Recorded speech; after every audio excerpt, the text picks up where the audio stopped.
విఘ్నులైనటువంటి ప్రేక్షకులకు, క్రీస్తునందు ప్రియ సహోదరి సహోదరులకు, ప్రభువును రక్షకుడైనటువంటి యేసుక్రీస్తు వారి యొక్క శ్రేష్టమైనటువంటి నామంలో నా యొక్క హృదయపూర్వకమైనటువంటి వందనాలు తెలియజేస్తున్నాను. ఈరోజు మనము అరిషడ్ వర్గాలంటే ఏమిటో మనం చూద్దాం.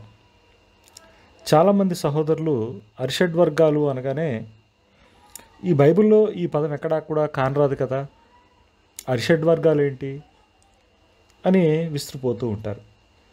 అయితే ఈ అరిషడ్ వర్గాలు అనేటువంటి అంశం ఎందుకు చెప్పవలసి వస్తుంది? ఈ అరిషడ్ వర్గాలు అంటే ఏమిటి? ఈ అరిషడ్ వర్గాలను ఏ విధంగా అర్థం చేసుకోవాలి?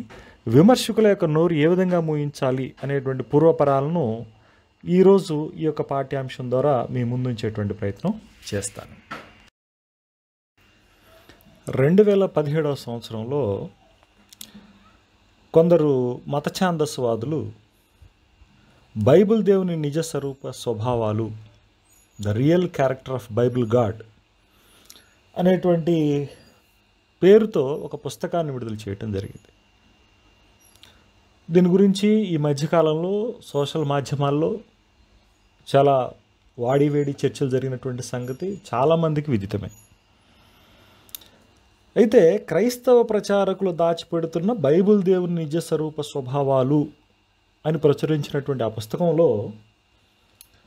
21వ పేజీలో అరిషడ్ వర్గాలకు బందీ అయిన అద్వితీయ దేవుడు అనేటువంటి టైటిల్తో ఒక వ్యాసం రాయటం జరిగింది. దాంట్లో బైబిల్ దేవుడైనటువంటి యెహోవా ఎవరైతే ఉన్నారో యెహోవా దేవుణ్ణి అవమానపరుస్తూ కొంత వివాదాస్పదమైనటువంటి వ్యాఖ్యానం అనేటువంటిది వారు జోడించడం జరిగింది.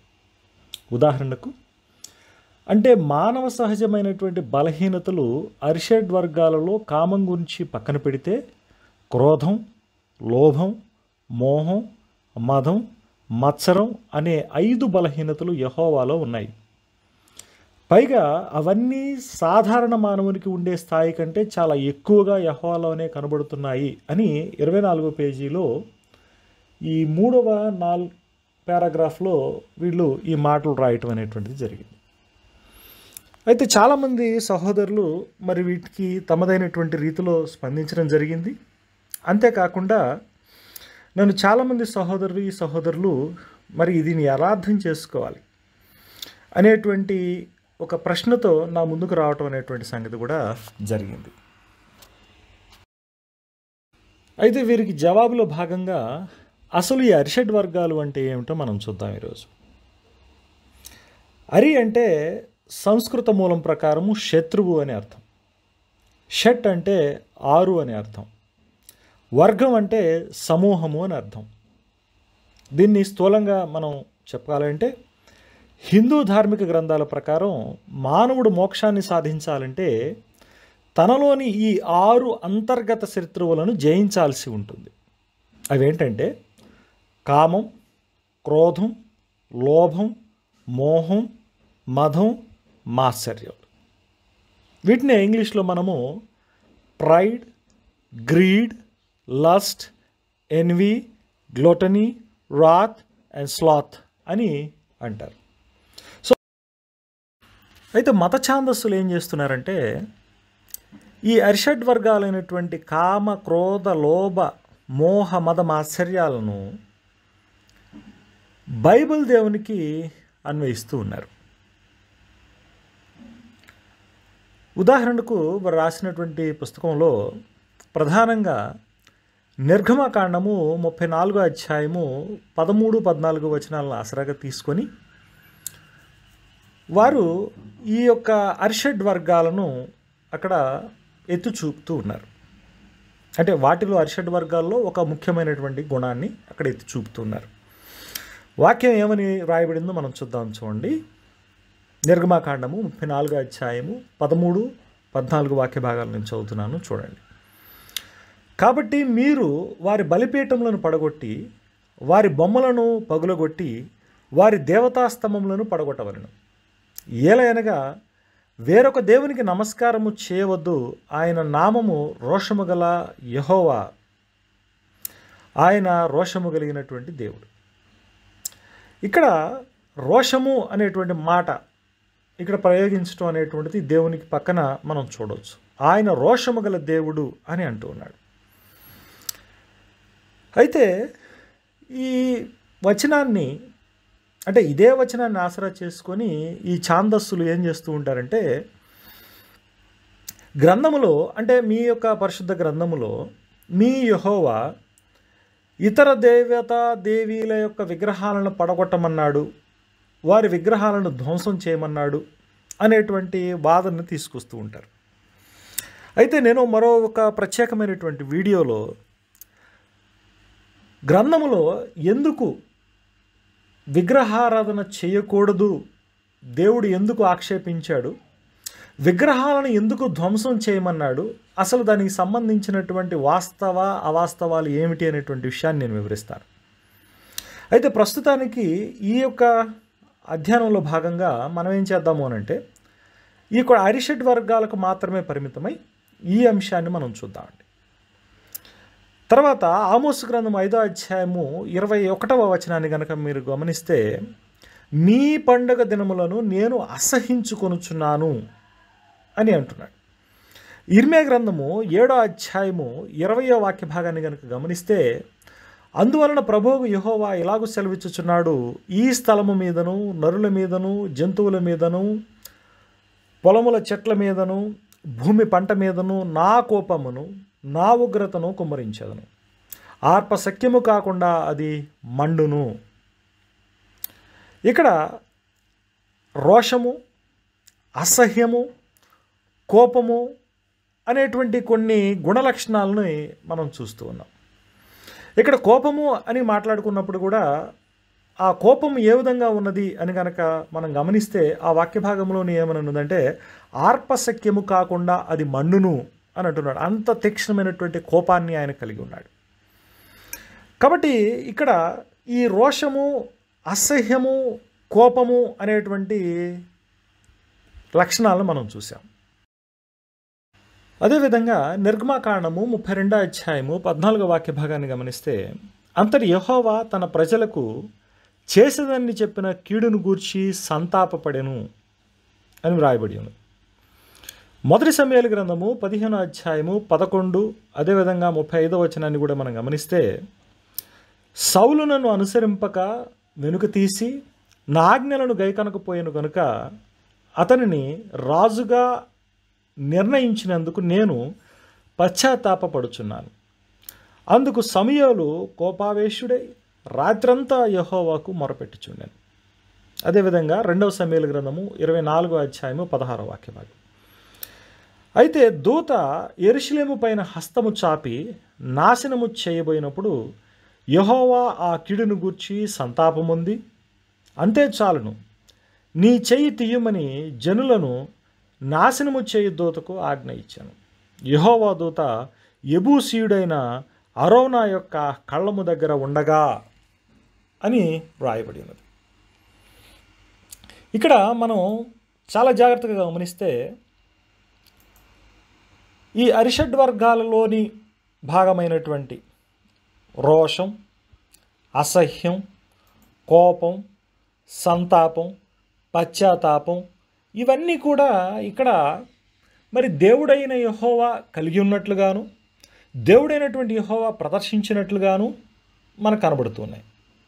అయితే వీటిని ఆసరా చేసుకొని ఈ విమర్శకులైనటువంటి వారు ఏం చేస్తున్నారు అని అంటే, చాలా తీవ్రమైనటువంటి స్థాయిలో, చాలా తీవ్రమైనటువంటి పదజాలంతో వాళ్ళు ఏం చేస్తున్నారు అని అంటే, యెహోవా దేవుని గురించినటువంటి ఈ యొక్క గుణలక్షణాలను ఇక్కడ ప్రశ్నిస్తూ ఉన్నారు. అయితే ఈ అరిషడ్ వర్గాలకు అద్వితీయ దేవుడైనటువంటి యెహోవా బందీయా అనేటువంటి ప్రశ్నకు సమాధానాన్ని ఈరోజు మనం తెలుసుకునేటువంటి ప్రయత్నం చేద్దాం. ముందుగా మీకు కొన్ని విషయాలు మీ ముందుంచాలని నేను ఇష్టపడుతున్నాను. విచారకరమైనటువంటి సంగతి ఏంటంటే, ఏదైనా మత విశ్వాసాన్ని ప్రశ్నించడం అనేటువంటిది చాలా సున్నితమైనటువంటి విషయం. ఇతరుల మనోభావాలు దెబ్బతినకుండా సద్విమర్శ చేయగలగటం విఘ్నుల లక్షణం. కానీ మరి ఈ గ్రంథకర్త బైబిల్ దేవుని నిజ స్వరూప స్వభావాలు అని రాసినటువంటి గ్రంథకర్త, దానికి సహకరించినటువంటి వ్యక్తి కానీ ఇలాంటి విఘ్నత ప్రదర్శించినట్లుగా మనం ఈ గ్రంథం అంతట్లోనూ మనం చూడం.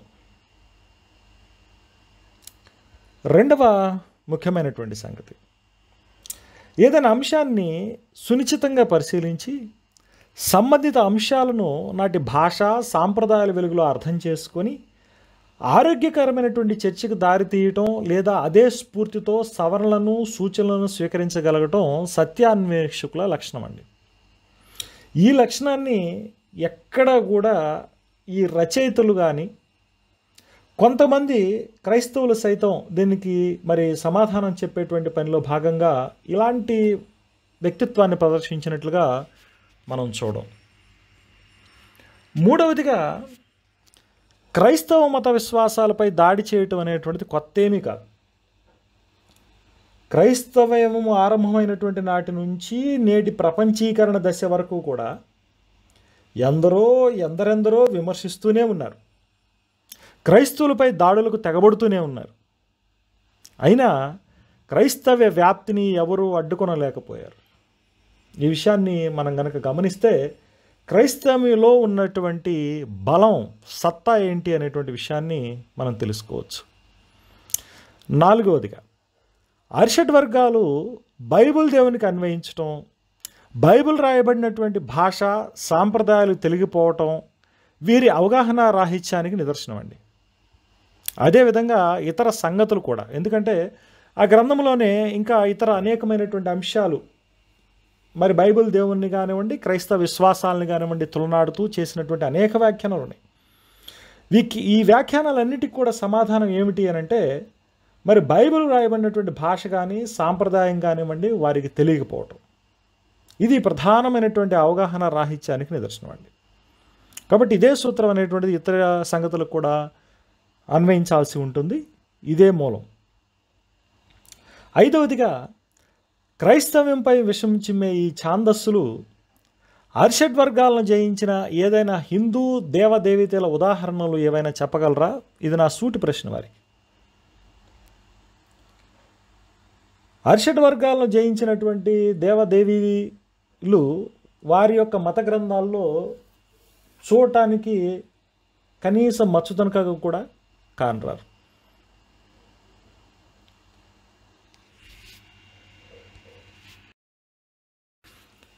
ఈ అరిషడ్ వర్గాలను దేవునికి అన్వయించి తలబాదుకునే దానికన్నా ముందుగా అసలు గ్రంథములో, అంటే పరిశుద్ధ గ్రంథములో నిజ దేవుని యొక్క లక్షణాలను ఏ విధంగా వివరించడం జరిగింది అనేటువంటి విషయాన్ని మనం తెలుసుకోవాలి. సూటిగా గనక మనం గమనిస్తే యోహాను సువార్త 4వ అధ్యాయం 24వ వాక్యాన్ని గనక మనం గమనిస్తే దేవుడు ఆత్మ గనుక అనేటువంటి స్పష్టతను ఇస్తున్నాడు.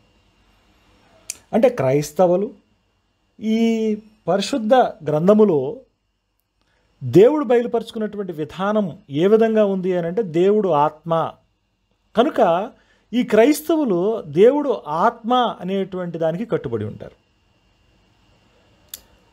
రెండవదిగా రోమా 1వ అధ్యాయము 20వ వాక్య భాగాన్ని గమనిస్తే అదృశ్య లక్షణములు కలిగినటువంటి వాడుగా ఆయన గురించి చెప్పబడింది. అంటే దేవుడు ఆత్మ, ఈ ఆత్మ స్వరూపి అయినటువంటి దేవునికి అదృశ్య లక్షణాలు కలిగి ఉన్నాడు. మరి అలాంటప్పుడు దేవుడు ఆత్మ అంటే కనిపించదు, అదృశ్య లక్షణాలను కలిగి ఉన్నాడు ఆయన అంటే అవి నీకు అర్థం కావు, కనిపించవు. మరి మానవ పరిధిలో లేకపోతే మానవ డైమెన్షన్లో ఉన్నటువంటి వాడు ఇలాంటి స్పిరిట్ బీయింగ్ గాడ్ని ఏ విధంగా అర్థం చేసుకోగలుగుతాడు?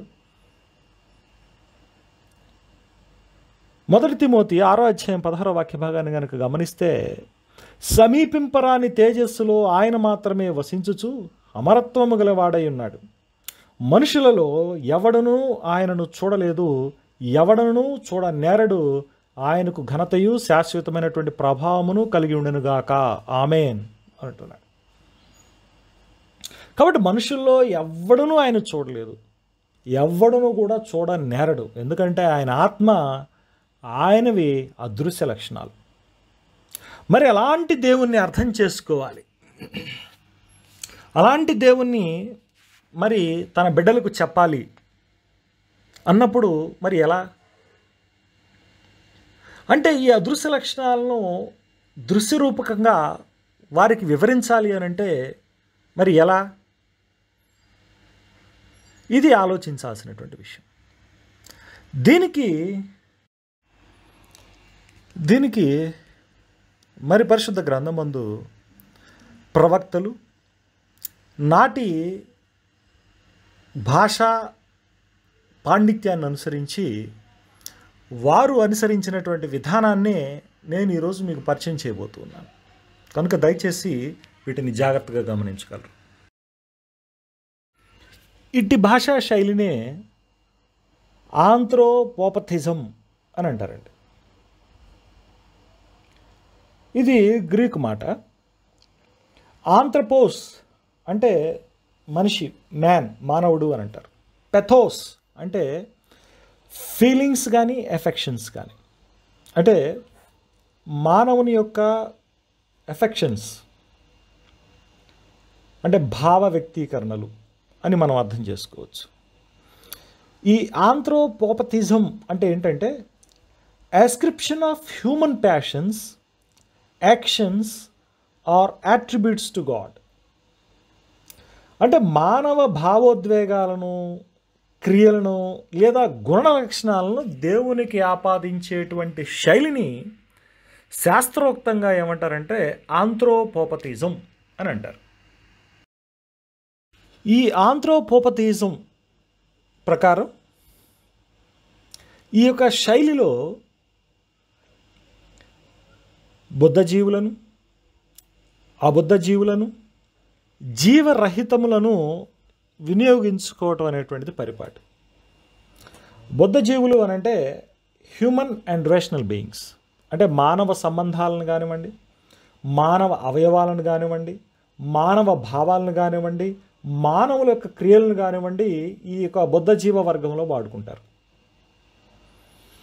అబద్ధ జీవాలు అంటే ఏంటంటే ఇర్రేషనల్ క్రియేచర్స్, అంటే వివిధ రకాల జంతువుల క్రియా విధానం కావచ్చు, జంతువుల యొక్క భాగాలు లేదా సంబంధాలు కావచ్చు, వృక్షాలు లేకపోతే జాతులు వాటికి సంబంధించినటువంటి మాదిరి కూడా కావచ్చు. మూడవదిగా జీవరహితములు అంటే ఇన్యానిమేట్ థింగ్స్, అంటే సృష్టి, మూలకాలు, భూమి.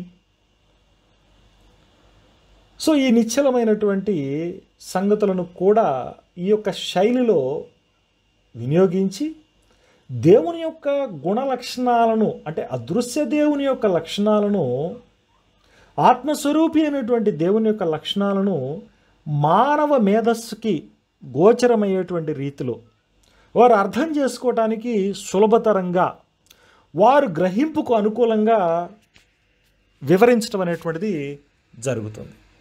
అయితే ఆంథ్రోపోపథిజం అన్నా లేకపోతే ఆంథ్రోమోర్ఫిజం అన్నా ఈ రెండు పదాలు మరి ప్రత్యామ్నాయంగా వాడబడుతున్నట్లుగా మరి కొంతమంది పండితుల మధ్య మనం చూడవచ్చు. అయితే దీన్ని మరింత విపులంగా మనం ఇప్పుడు తెలుసుకుందాం. ఈ ఆంథ్రోపోపథిజం అంటే మనం నిర్వచనం చూసాం కదా, మానవ భావోద్వేగాలను, క్రియలను లేదా గుణలక్షణాలను దేవునికి ఆపాదించటం. ఇక్కడ ఏ విధంగా ఆపాదించబడుతుందో ఒకసారి మనం చూద్దామండి. నిర్గమాకాండము 20:5 ఏలైనగా నీ దేవుడైనటువంటి యెహోవానగు నేను రోషము గలవాడిను అని అంటున్నాడు. ఆమోసు గ్రంథం 5:21 కనుక మేము చూస్తే మీ పండుగ దినములను నేను అసహించుకొనుచున్నాను అని అంటున్నాడు. ఇర్మియా గ్రంథం 7:20 కనుక మనం గమనిస్తే ఆయన కోపాన్ని బట్టి ఉగ్రతను గుమ్మరిస్తున్నట్లుగా, ఆర్ప సఖ్యము కాకుండా అది రాచుకుంటున్నట్లుగా అక్కడ చెప్పబడింది. నిర్గమాకాండము 20:6 కనుక చూపిస్తే అక్కడ కరుణించువాడై ఉన్నట్టుగా, కరుణ కలిగినటువంటి వాడిగా, నిర్గమాకాండము 32:14 సంతాపపడినట్లుగా మనం చూస్తూ ఉన్నాం. ఇక్కడ రోషము, అసహించుకోవటం, కోపము, కరుణించటం, సంతాపడటం, ఇవన్నీ కూడా మీరు కనుక చూస్తే ఆంథ్రోపోపతిజంలో భాగమైనటువంటి ఎమోషన్స్ ఇవన్నీ కూడా. అంటే మానవ సంబంధాలు, అంటే మానవ భావోద్వేగాలు. ఇక్కడ మానవ భావోద్వేగాలు అంటే నా భావోద్వేగాలు లేకపోతే మానవుల యొక్క భావోద్వేగాలు నాకు తెలుసు. మరి దేవుని యొక్క అదృశ్య దేవుని యొక్క భావోద్వేగాలు ఏంటి అంటే ఆయనకి ఏది ఇష్టం, ఏది అయిష్టం, అంటే మానవుడు చేయదగినవి ఏంటి, మానవుడు చేయకూడనటువంటివి ఏవి, మానవుడు చేసేటువంటి వాటిలో ఆయనకి ఇష్టమైనటువంటి ఏమి, మానవుల పట్ల ఆయన చేసినటువంటివి ఏ విధంగా అర్థం చెప్పాలి. సో ఇలాంటి ప్రశ్నలన్నిటికీ కూడా సమాధానం ఇక్కడ ఏంటి అంటే ఆంథ్రోపోపతియిజం. కాబట్టి ఈ ఆంథ్రోపోపతియిజం ప్రకారం మానవ భావోద్వేగాలను లేదా క్రియలను, గుణలక్షణాలను దేవునికి ఆపాదించడం జరుగుతుంది.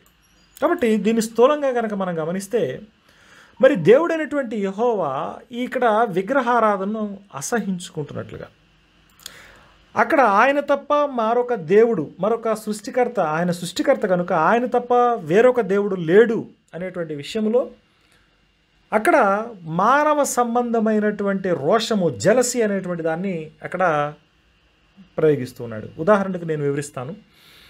ఇక్కడ ఏం జరుగుతుందంటే ఒక భార్యాభర్తలు ఉన్నారనుకోండి. భార్య యొక్క అధికారము భర్త మీద, భర్తకు భార్య మీద అధికారం అనేటువంటిది కలిగి ఉంటారు. వారు ఇరువురు కూడా ఒకటి, ఏక శరీరముగా మనకి గ్రంథము చెప్తూ ఉంది.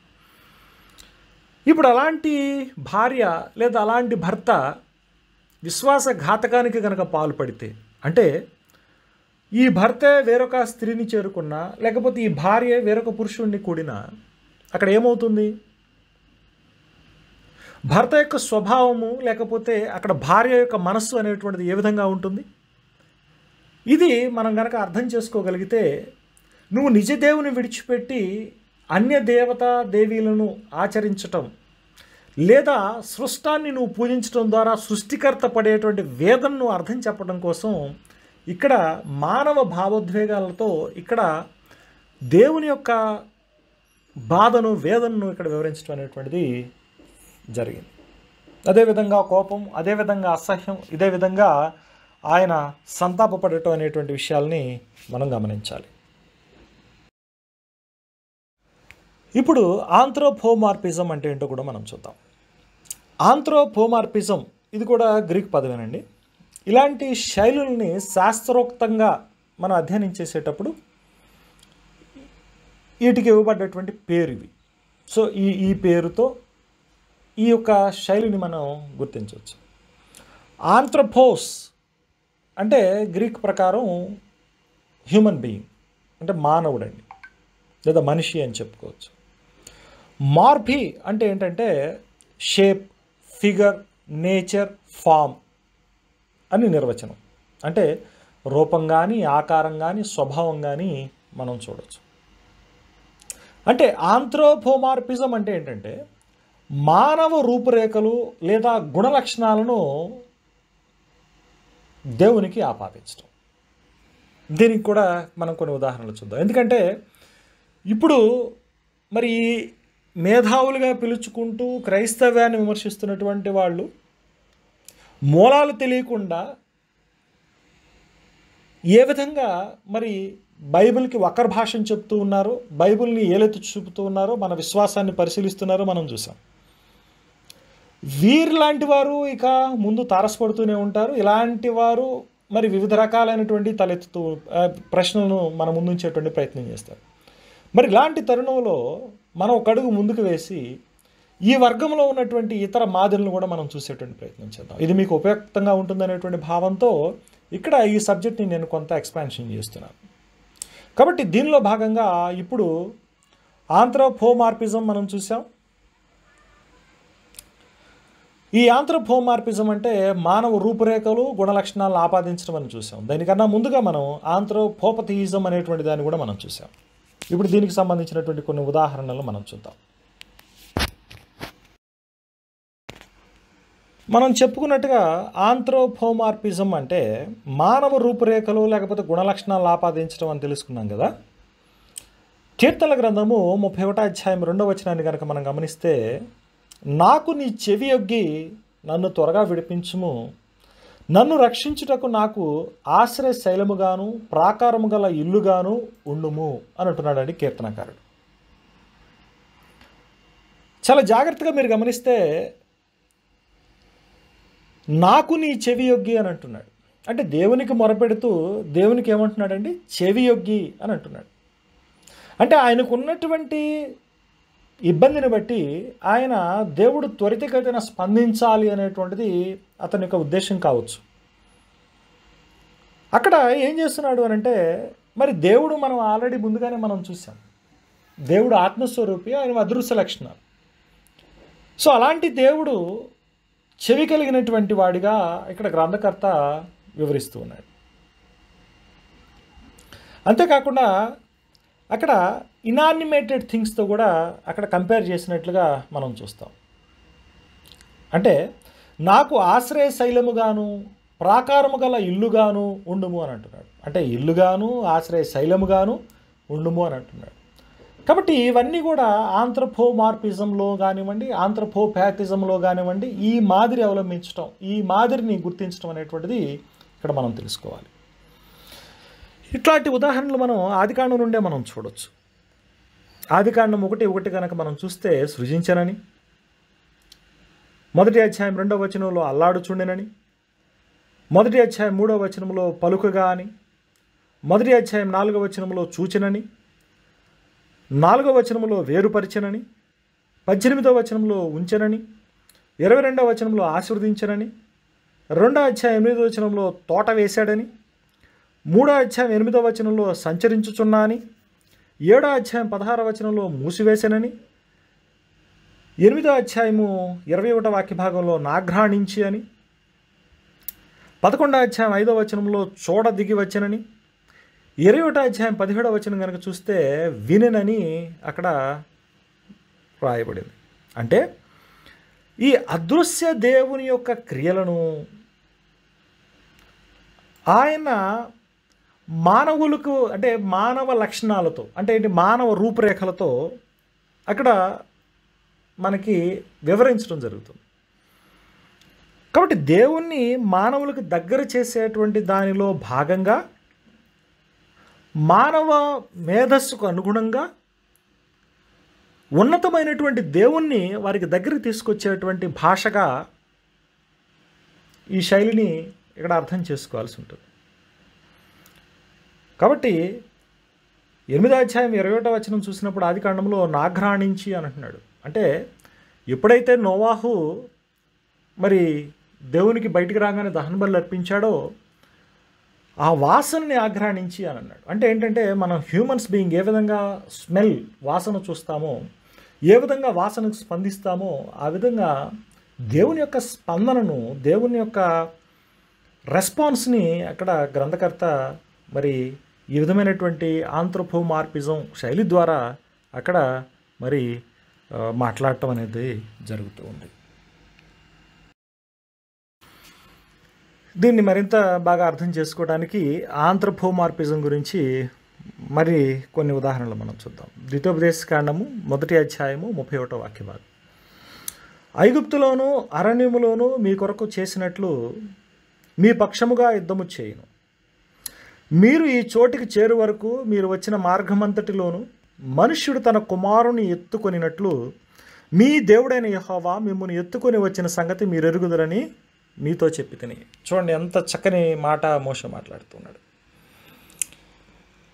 అక్కడ ఏమంటున్నాడు అని అంటే, ప్రజలకు దేవుడు ఏ విధంగా వారి పట్ల శ్రద్ధ వహించి వారిని ఐగుప్తు దాస్యములో నుండి మరి వాగ్దాన దేశాన్ని నడిపిస్తూ ఉన్నాడో, ఈ అరణ్య మార్గంలో వారిని సంరక్షిస్తూ ఉన్నాడో, ఎంత చక్కని మాటలతో చెప్పాడో చూడండి. మార్గం అంతట్లో కూడా, అంటే ఈ అరణ్య మార్గ ప్రయాణం అంతట్లో కూడా ఎట్లా చేస్తున్నాడు అంటే, దేవుడు మనుష్యుడు తన కుమారుని ఎత్తుకొనినట్లు మీ దేవుడైన యెహోవా మిమ్మల్ని ఎత్తుకొని వచ్చిన సంగతి అని అంటున్నాడు కదా. అంటే ఈ మానవ సంబంధమైనటువంటి క్రియలను, అంటే మనం పాత రోజుల్లో కనుక మనం చూస్తే ఎక్కడైనా తిరునాళ్ళు జరుగుతూ ఉంటే మమ్మల్ని చిన్నపిల్లలప్పుడు మా పెద్దలు, మా తాతలు కానివ్వండి, లేకపోతే మా బాబాయిలు, మా నాన్నగారు కానివ్వండి, వీళ్ళందరూ ఏం చేసేవాళ్ళు అంటే ఆ తిరణాలకి పిల్లలు నడవలేరు, 2 తొక్కిసలాటలు జరుగుతూ ఉంటాయి. ఇలాంటి తరుణంలో మమ్మల్ని కాపాడటం కోసం, మాకు ఆనందాన్ని చూపించడం కోసం వాళ్ళు ఏం చేసేవాళ్ళంటే మమ్మల్ని భుజాలను ఎత్తుకొని వాళ్ళు నడిపించేవాళ్ళు. ఆ భుజాలను ఎత్తుకొని ఇవన్నీ కూడా మాకు కనపడేటువంటి విధంగా మమ్మల్ని సంరక్షిస్తూ తీసుకెళ్ళేవాళ్ళు. ఈ విధంగా మరి ఈ దేవుడు ఏం చేస్తున్నాడంటే వారిని మరి మనుషుడు తన కుమారుని ఎత్తుకునేటట్లుగా వారిని అరణ్య మార్గం గుండా నడిపిస్తున్నట్లుగా చెప్పడం జరిగింది. దీన్ని ఆంథ్రపోమార్ఫిజం అంటారు. తర్వాత నిర్గమకాండము 6వ అధ్యాయం 6వ వచనాన్ని చూద్దాం. కాబట్టి నీవు ఇజ్రాయేలుతో ఇలాగూ చెప్పుమని నేనే యెహోవాను, నేను ఐగుప్తీయులు మోయించు బరువుల క్రింద నుండి మిమ్మల్ని వెలుపలకు రప్పించి వారి దాసత్వంలో నుండి మిమ్మల్ని విడిపించి నా బాహు చాపి గొప్ప తీర్పులు తీర్చి మిమ్మల్ని విడిపించి తిని అనేటువంటి మాటలు మాట్లాడతాడు. అక్కడ ఏమంటున్నాడో చూడండి, ఎంత చక్కగా బాహువు చాపి అంటే చెయ్య చాపి గొప్ప తీర్పులు తీర్చి మిమ్మల్ని విడిపించి అని అంటున్నాడు. అంటే దేవుడు ఆత్మ, ఆయన అదృశ్య లక్షణాలు.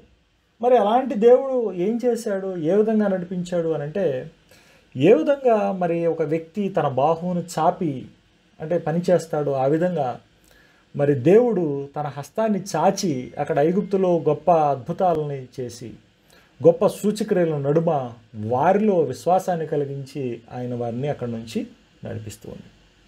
కనుక ఆంథ్రపోమార్ఫిజం అనేటువంటి సబ్జెక్ట్ కింద అంటే ఆ వర్గం కింద మనం ఏంటంటే మరి ఇలాంటి శైలిని మనం గుర్తించవచ్చు.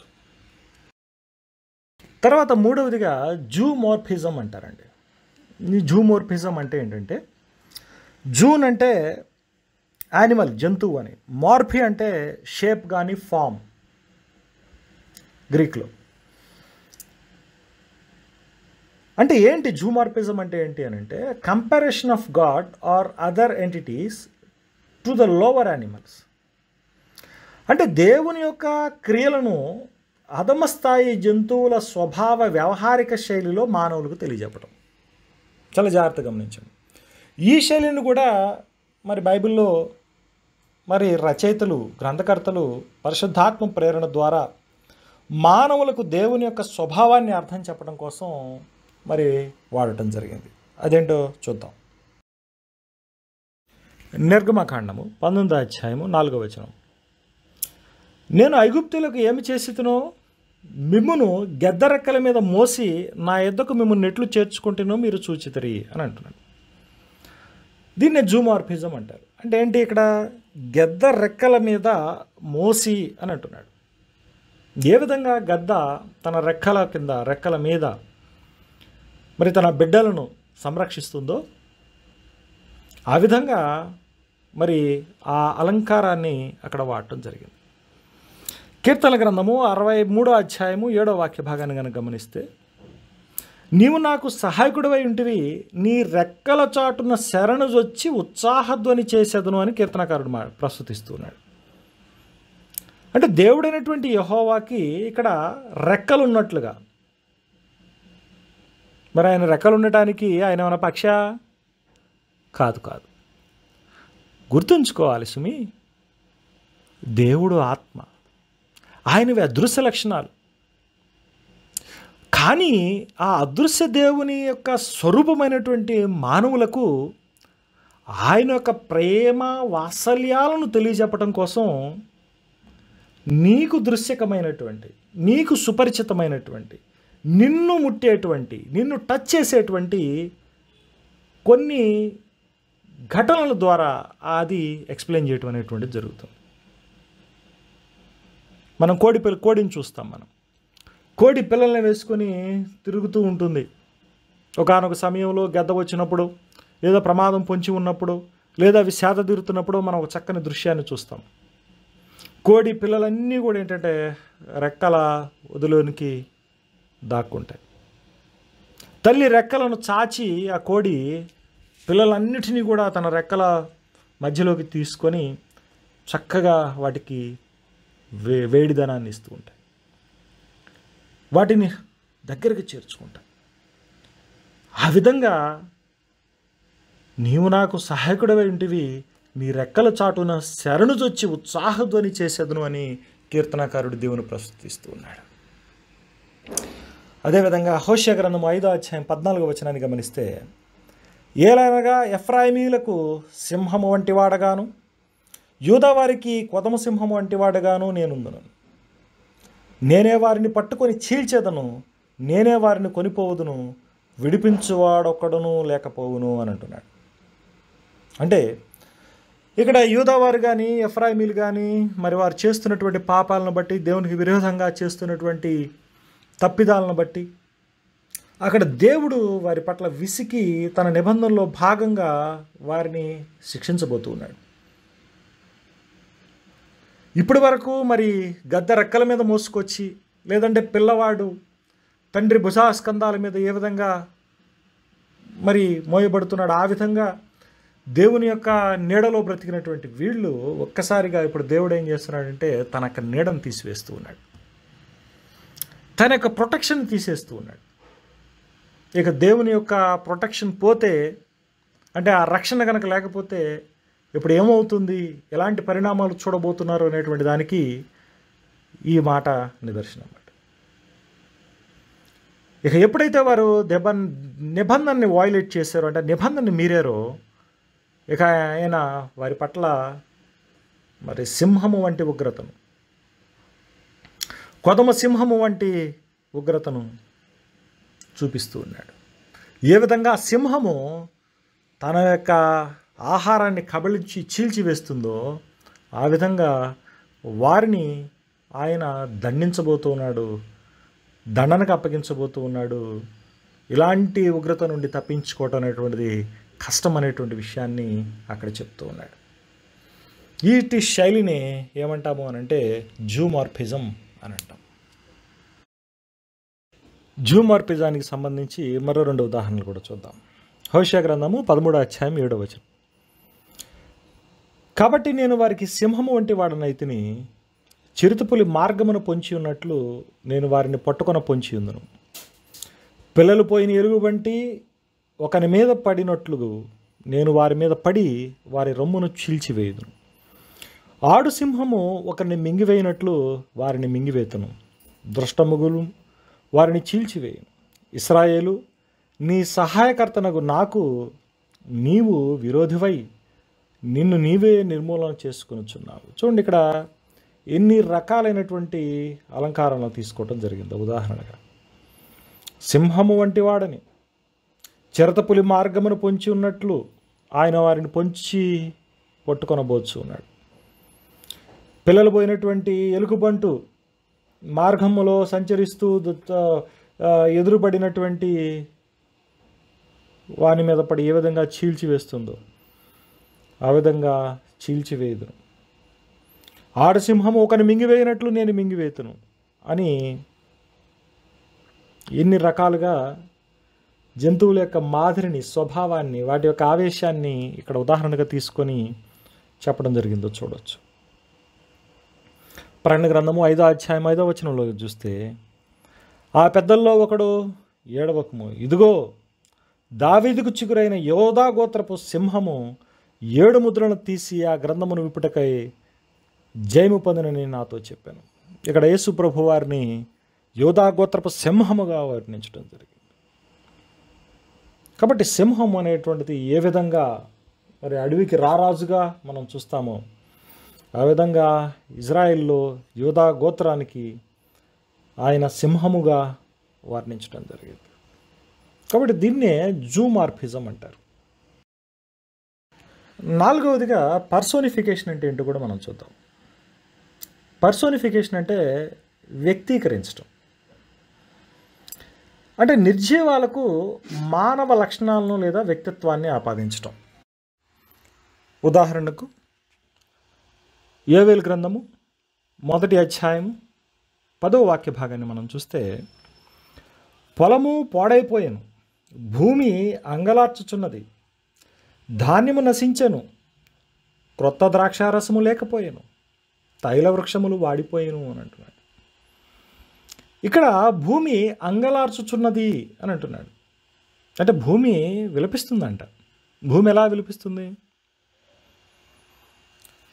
కాబట్టి దీన్ని పర్సోనిఫికేషన్ అంటారు. అంటే ఏంటి? వ్యక్తీకరించడం. అంటే భూమిని ఒక వ్యక్తికి కలిగినటువంటి భావోద్వేగాలను ప్రదర్శిస్తున్నట్టుగా అక్కడ జరిగినటువంటి సంఘటన బట్టి ఇది మనకి గోచరం అవ్వటానికి ఇక్కడ ఇట్టి మాదిరిని తీసుకోవటం అనేటువంటిది జరిగింది. ఈ పర్సోనిఫికేషన్, వ్యక్తీకరించడం అనేటువంటి దానికి మరికొన్ని ఉదాహరణలు మనం చూద్దాం.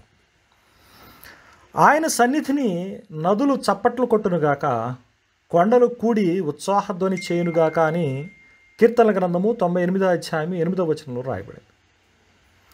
నదులు చప్పట్లు కొట్టునుగాక, కొండలు కూడి ఉత్సాహధ్వని చేయునుగాక అని అంటున్నాడు. మరి నదులు చప్పట్లు కొడతాయా?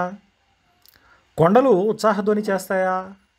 అంటే అక్కడ నదులను, కొండలను పర్సోనిఫై చేస్తున్నాడు, అంటే వ్యక్తీకరిస్తున్నాడు. అంటే వ్యక్తి యొక్క భావోద్వేగాలను అక్కడ ఉన్నటువంటి వాటికి అన్వయిస్తున్నాడు. అదేవిధంగా కీర్తనల గ్రంథము 77వ అధ్యాయము 16వ వాక్య భాగాన్ని కనుక చూస్తే, దేవా జలములు నిన్ను చూచెను, జలములు నిన్ను చూచి దిగులు పడెను, అగాధ జలములు గజగజలాడెను అని అంటున్నాడు. జలం ఏమంటున్నాడంటే నిన్ను చూచి అని అంటున్నాడు కదా, దిగులు పడెను అని అంటున్నాడు. అంతేకాకుండా గజగజలాడెను అని అంటున్నాడు. అంటే ఇవన్నీ కూడా ఏంటి? హ్యూమన్ ఎమోషన్స్, మానవ భావోద్వేగాలు. వీటిని అక్కడ నదులుగా ఆపాదించినట్లుగా మనం చూస్తూ ఉన్నాం. ఇంకా చాలా ముఖ్యమైనటువంటిది మీ అందరికీ తెలిసింది సామెతల గ్రంథం 8వ అధ్యాయం. సామెతల గ్రంథం 8వ అధ్యాయంలో కనుక మనం చూస్తే అక్కడ జ్ఞానాన్ని పర్సోనిఫై చేసినట్టుగా మనం చూస్తాం, అంటే వ్యక్తీకరించినట్లుగా మనం చూస్తాం. జ్ఞానము ఘోషించుచున్నది, వివేచన తన స్వరమును వినిపించుచున్నది అని అంటున్నాడు.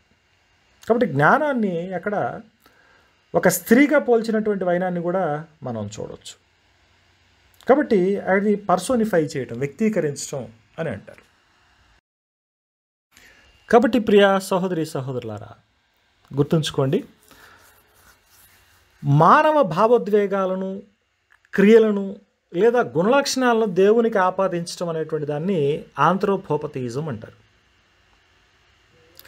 మానవీయ లక్షణాలను, రూపురేఖలను దేవునికి ఆపాదించేటువంటి దాన్ని ఆంథ్రోపోమార్ఫిజం అని అంటారు. జంతుజాల స్వభావ వ్యవహారిక శైలిలో మానవులకు దేవుని గురించి తెలియజెప్పేటువంటి విధానాన్ని జూమోర్ఫిజం అని అంటారు. నిర్జీవాలకు మానవ లక్షణాలను లేదా వ్యక్తిత్వాన్ని ఆపాదించడం అనేటువంటి దాన్ని వ్యక్తీకరించడం, దాన్ని పర్సోనిఫికేషన్ అని అంటాం. ఇవి తెలియనటువంటి ఈ మత ఛాందస్సులు ఏం చేస్తున్నారు అని అంటే, బైబిల్ని అక్షరార్థంగా వివరించేటువంటి ప్రయత్నం చేస్తూ తమ యొక్క అక్కస్సుని వెళ్ళగక్కుతూ ఉన్నారు క్రైస్తవుల మీద, గ్రంథం మీద. వీరికి మనం మూలాలను చెప్పాల్సినటువంటి అవసరం ఉంది. వీరితో సైద్ధాంతికపరమైనటువంటి చర్చ చేసేటువంటి స్థాయి కాదు వీళ్ళది. వీళ్ళు కేవలం వీళ్ళకి ఓనమాలు ఏమంటారు కదా, అంటే ఏబిసిడీలు దిద్దించాల్సినటువంటి స్థాయి వీళ్ళది.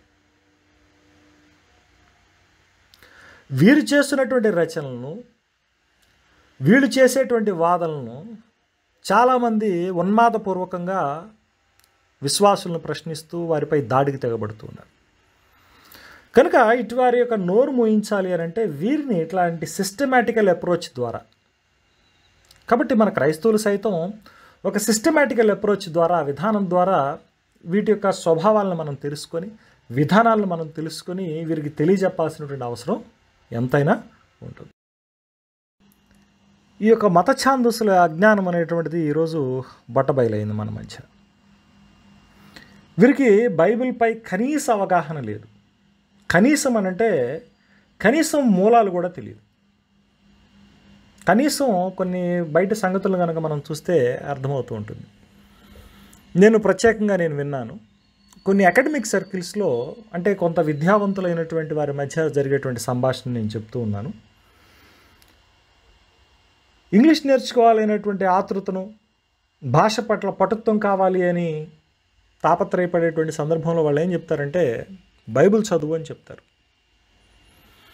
ఎందుకంటే బైబిల్లో నీకు కావలసినటువంటి భాషలో ఉన్నటువంటి సమస్త రూపాలు లేదా వివిధ రూపాలు ఇవన్నీ కూడా నీకు చక్కగా అర్థం పట్టినట్లుగా ఉంటుంది గ్రంథంలో. సంస్కృతులు, సాంప్రదాయాల యొక్క మేళవింపులు, ఇవన్నీ కూడా మనం చూడగలుగుతాం. కాబట్టి ఈ ఛాందస్సుల యొక్క స్థాయి కాదు బైబిల్ దేవుణ్ణి ప్రశ్నించేటువంటి స్థాయి కానీ, లేదా క్రైస్తవులను తొలనాడేటువంటి స్థాయి కానీ వారిది కాదు. వారంతా కూడా అజ్ఞానంతో తమ అక్కస్సును వెళ్ళగక్కుతూ తమలో ఉన్నటువంటి అజ్ఞానాన్ని బయట పెట్టుకుంటున్నారు. వాస్తవం ఏమిటంటే ప్రతి మనుష్యుడును అబద్ధికుడగును కానీ దేవుడు సత్యవంతుడు కాక తీరడు. ఇది బైబిల్ దేవుని యొక్క స్వరూపం. అపోస్తలుడైనటువంటి పౌలు రోమిలకు రాసినటువంటి పత్రిక 3:4 ప్రతి మనుషుడును అబద్ధికుడును కానీ దేవుడు సత్యవంతుడు కాక తీరడు అనేటువంటి విషయాన్ని ఖణాఖండితంగా చెప్తూ ఉన్నాడు. ఈ వీడియో కనుక మీకు నచ్చితే లైక్ చేయండి, ఉపయోగపడుతుంది అనుకుంటే షేర్ చేయండి, అభిప్రాయాన్ని పంచుకోవాలనుకుంటే కామెంట్ చేయండి. ఇలాంటి మరిన్ని వీడియోల కోసం preterist.tv అనే యూట్యూబ్ ఛానల్ని సబ్స్క్రైబ్ చేసుకోండి. ఇతర వివరాలకు మా ఫేస్బుక్ పేజీని కానివ్వండి, లేదా 9440761223 అనేటువంటి వాట్సాప్ నెంబర్కి కానివ్వండి, మీ యొక్క అభిప్రాయాలను, మీ యొక్క ప్రశ్నలను, మీ యొక్క సందేహాలను మాకు తెలియజేయగలరు. మరో చక్కటి అంశంతో మళ్ళీ కలుద్దాం. అప్పటి వరకు దేవుడు మిమ్మల్ని దీవించును గాక.